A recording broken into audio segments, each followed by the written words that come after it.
Os veterinarios galegos manifestanse o domingo en Santiago contra a limitación de fármacos. Os profesionais fan un chamamento aos propietarios de mascotas a secundar esta marcha, xa que apuntan que os principais damnificados son os animais. O 2025 comezou cunha nova normativa que limita o uso de medicamentos e antibióticos aos veterinarios.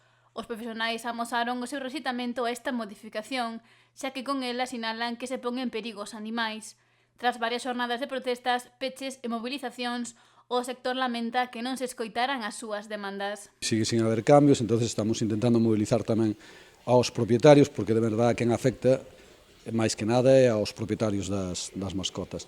E o que estamos pedindo é que se mobilicen con nós este domingo en Santiago, ás 11:30 na Alameda, para facer un pouquiño máis de presión.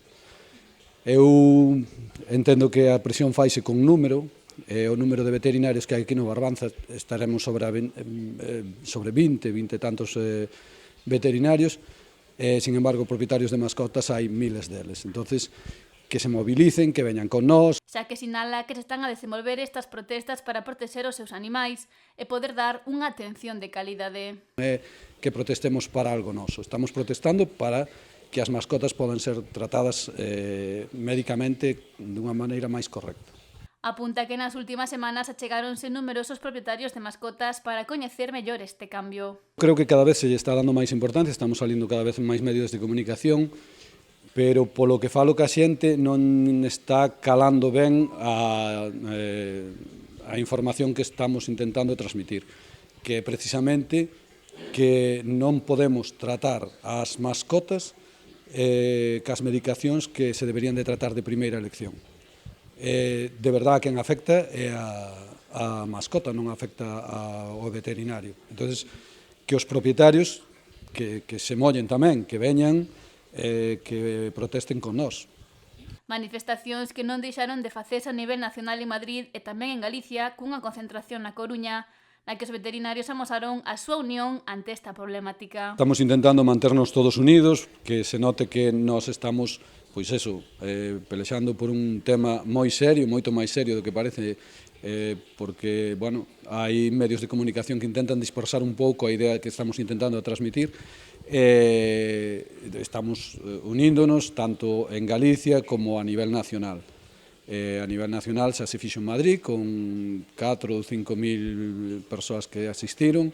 En Coruña foi hai un par de domingos e tamén asistimos unhas 1.000 e pico, 2.000 persoas, o sea que se está movendo a xente, pero había que facer máis forza. Tiñemos que ter a unión tamén dos propietarios, que de verdade é quen afecta.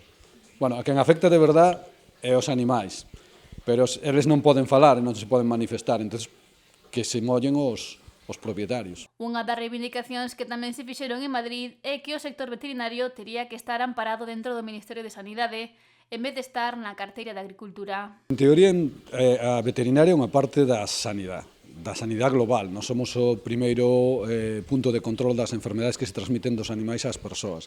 Entón, o que debe de haber é unha sanidade que lle chaman One Health, unha única sanidade. Non é a sanidade dos animais, a sanidade das persoas, como se foran cousas totalmente independentes. É unha sola sanidade. Se non temos un control das enfermedades en veterinaria, non vamos a ter tampouco cando cheguen a humanos. Despois nos botaremos as mans ás cabeza e diremos, é que isto, sí, se podía ter prohibido. Ahora, co tema da única sanidade, o problema que temos nós tamén é que non estamos considerados como sanitarios. Polo que teñen IBEs do 21%, cando a sanidade non tributa este imposto, pero son no caso de mascotas, xa que recorda que en animais de abasto o IBE é do 10%. Hai cousas que estamos aí soportando desde hai moito tempo e que ahora que os compañeiros nos estamos unindo, pois que estamos reclamando xa tamén. Pero, en principio, polo que máis se reclama é por poder dar medicación como temos que dala, non basándonos en unhas catalogacións que fixeron dos antibióticos que non teñen unha base científica. E recorda que neste tempo que leva en vigor esta lei foron varias as mascotas que sufriron esta demora na súa curación ou non poder darlle directamente o medicamento que precisaba. Cada vez máis, é que cando máis pasa o tempo, máis casos veñen dos que non funcionan os antibióticos que xa sabían que non iban a funcionar. Hai animales que ás veces co tratamento que lle damos poden curar, por suposto que poden curar. Tamén hai animales que curarían solos, non necesitarían antibiótico. Pero o que sí, cando vemos que fallan, é cando empezan os problemas. Ou animales que se achegan, que sabemos que ese non se lle pode dar, xa nos encontramos co problema xa de entrada. Para poder atender as mascotas con calidade e da mellor forma posible, Llobo fai un chamamento aos propietarios para que secunden a manifestación que este domingo ás 11:30 da mañá comezará na Alameda de Santiago.